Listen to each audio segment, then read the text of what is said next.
Are you planning a trip to Italy and you want to visit Pisa, but maybe don't know how to get there? Well, today you're in luck because we're going to tell you everything you need to know about how to get to Pisa, Italy. Stay tuned.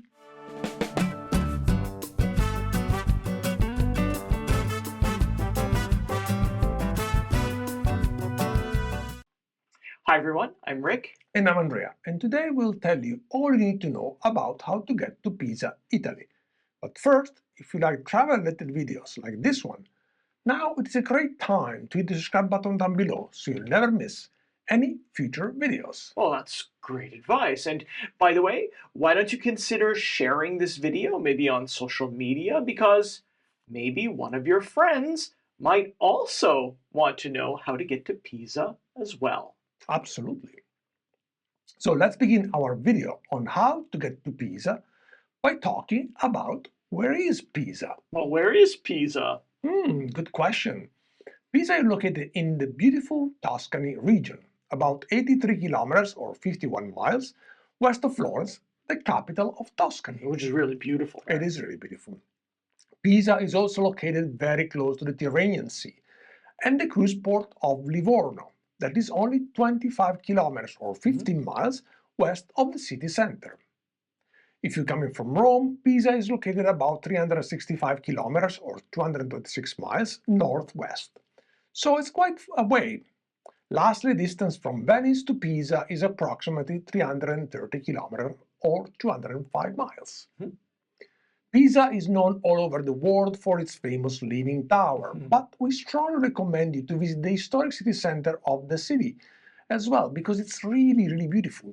Also, if you're planning to visit the Leaning Tower, you need to book your ticket to climb the tower way in advance, because there are time slots and only a few people at a time can go up on top of the tower. I mean, yeah, exactly. Like the staircase is really narrow, so obviously you cannot have a zillion people No, you can't. all going up at once. And also, the tickets usually include the tour of the Duomo and the baptistry, which are also spectacular, and we strongly recommend you to visit them. Absolutely. Now, to book your tickets in advance, you can use Get Your Guide. And by the way, here's a QR code. You can scan it on your phone or check the link in the description. We like to use Get Your Guide. Actually, we use them practically every time we travel, as it allows us to book experiences way in advance, and sometimes plans change. Yes, absolutely. If they do, we can cancel, we can change the tickets, or even get a refund in a lot of cases if necessary. And booking's a breeze. Just ask Andrea, of course, right? You can do it in your phone in a few seconds, and you get a QR code on your phone, and you show it at the entrance, and there you go. Exactly. Well, now that you know where Pisa is located and how to book tickets, we can now talk about how to get there and what would be the best option for you based on your itinerary. So let's discuss the first option on how to get to Pisa by talking about flying. Yeah, Pisa has an international airport called Pisa Galileo Galilei that is located about 1 kilometer outside the city center, so it's very close. The airport is well connected with almost every European capital by major airlines and a lot of low-cost airlines as well. Also, there are several domestic flights arriving and departing from Pisa. In particular, there are flights from Sicily, Sardinia and Calabria going to Pisa and departing from Pisa. Pisa Galileo Galilei Airport could be a good airport to use if you are arriving from London, Berlin, Madrid, Paris and many other European hubs in Europe. In the area, yeah. Yeah. In fact, you can use Pisa as a starting point for a tour of Tuscany, for example, or to visit the Cinque Terre that are located about an hour and a half away from the city center of Pisa. To get from the Galileo Galilei Airport to the city center and the Leaning Tower, you have a few options. The easiest and the cheapest option is to take the shuttle that connects the airport to the Pisa Centrale train station. The shuttle ride takes only 5 minutes and it costs €6.50 one way at the time of recording. It runs from 6 a.m. to midnight and the frequency varies depending on the time of the day. So it's much more frequent in peak hour and low frequency at slow time. Option number 2, from Pisa Galileo Galilei to the city center, is to take a taxi. Time and fares depending on the distance and the traffic. Okay, so let's move on to the next option on how to get to Pisa, and let's talk about driving, because I'm the one who usually does a lot of the driving on our trips. Now, driving to Pisa is our least recommended way to get to the city. Remember this.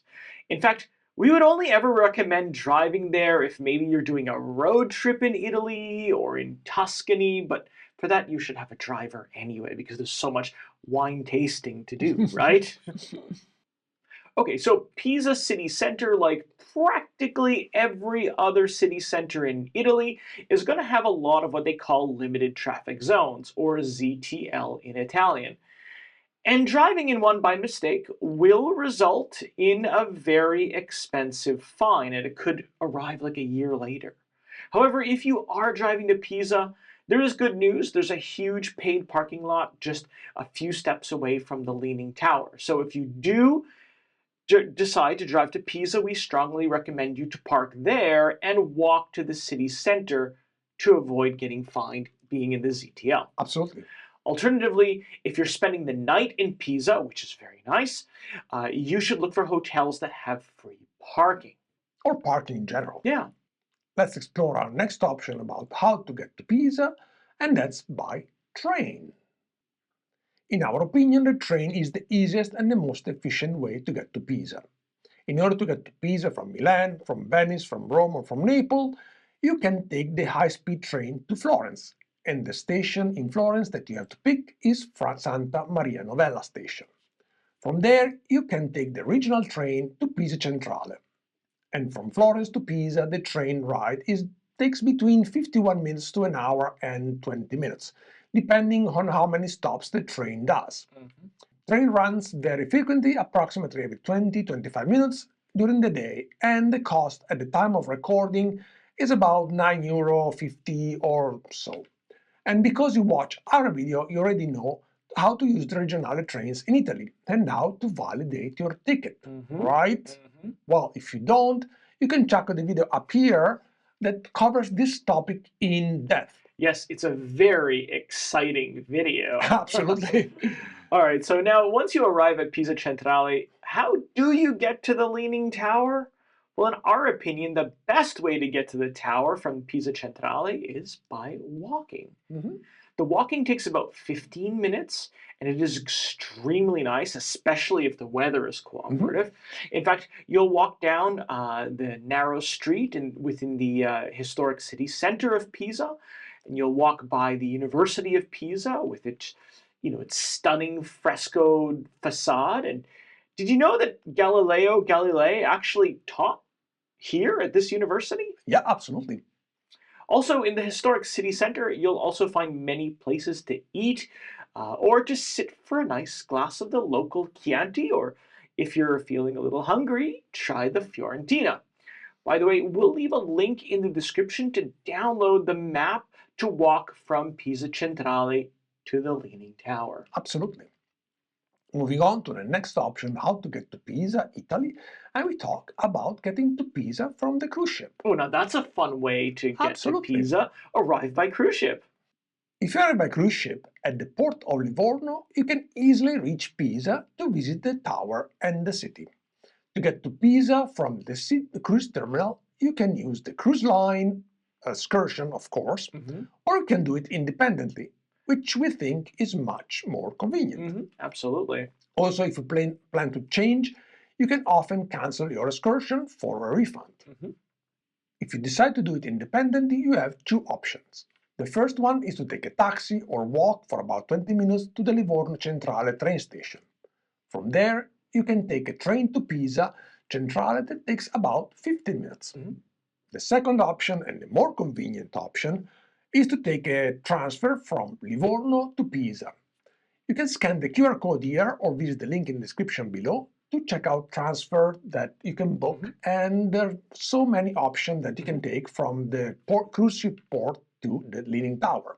By the way, some of these transfers also include the ticket to the Leaning Tower, so Mhm. it's a one-shot deal.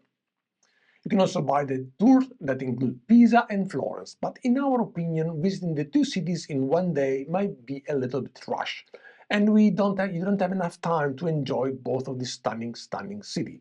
So we don't really recommend this type of tour. It's a Mm-mm. bit too long, and you No, won't have a very good experience. no.